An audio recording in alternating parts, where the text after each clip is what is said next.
Finance Matters, a production of the Ministry of Finance and the Public Service.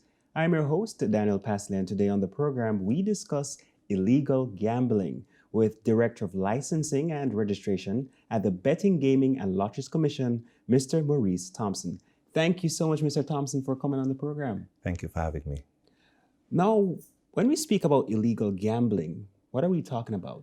All right, we speak to illegal bookmaking, which is a person or an entity attempting to offer selling horse racing locally, horse racing simulcast, or sports betting without a license or a permit. We speak to a person trying to sell a lottery to the public without a requisite permit or license. And we also speak to persons selling minors, persons under 18, any one of these products. It's critical, it's important to the Commission that minors are not involved in any kind of betting, gaming, or lotteries activity. And the person who sends a minor to participate and the person who sells the minor, they are both culpable and they can be fined up to $1 million. That's the largest fine on the books at the Commission. For illegal betting, illegal bookmaking, unlawful gaming, the fine is up to $500,000. So basically, unlawful gaining, or gaming rather, is when a minor is involved in some that is one of the category called unlawful gaming act. Okay. Yes. So how can persons be able to identify illegal gambling? All right. So there are 3 or 4 main areas persons can look at. All licensed gambling activity must take place from a fixed address. So if persons walk in the streets, it's more than likely an illegal activity. 2, all gambling locations must have signage, meaning they indicating that it's a betting shop, it's a lottery outlet. Illegal outlets don't necessarily have such signs for the purposes that they can be found out. Other things like gaming machines, there's a sticker issued by the Commission indicating the year that the machines has been licensed. So persons, if a gaming machine without such sticker, it's an indication that the machine is unlicensed.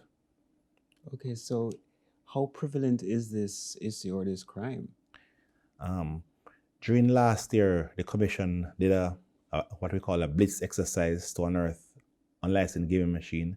And what we found during the period was that we had about 5,000 local machines licensed, and we unearthed about another 5,000 illegal machines in Jamaica.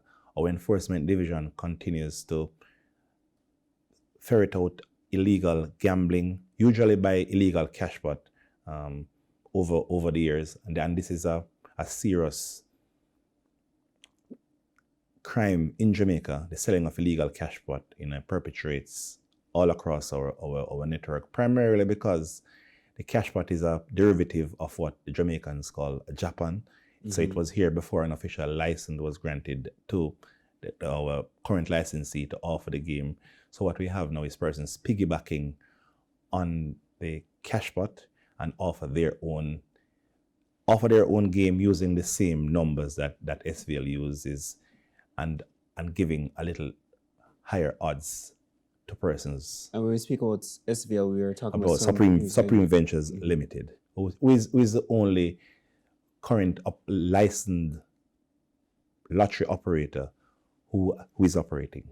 So how is the BJLC going to continue the thrust of clamping down on illegal gambling? Well, we have a number of stakeholders, and as we speak, yesterday we did reaching out to police, let them understand what are the nuances with the law, how can they identify licensed versus unlicensed locations, how they identify licensed personnel vis-a-vis unlicensed personnel, things that they should look for when they approach an unlicensed location in terms of a prosecution sake.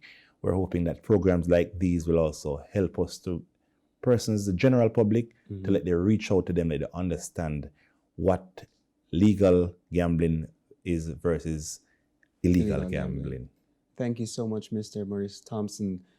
for coming on the program and sharing some pertinent information about how persons can identify illegal gambling and how the Betting, Gaming, and Lotteries Commission is doing their part in ensuring that this issue or this crime is being lessened and also that justice is served. Thank you so much. You're welcome. Thank you for And I having me. thank you, our viewers, for watching this edition of Finance Matters. I've been your host, Daniel Pasley, and we'll see you next time.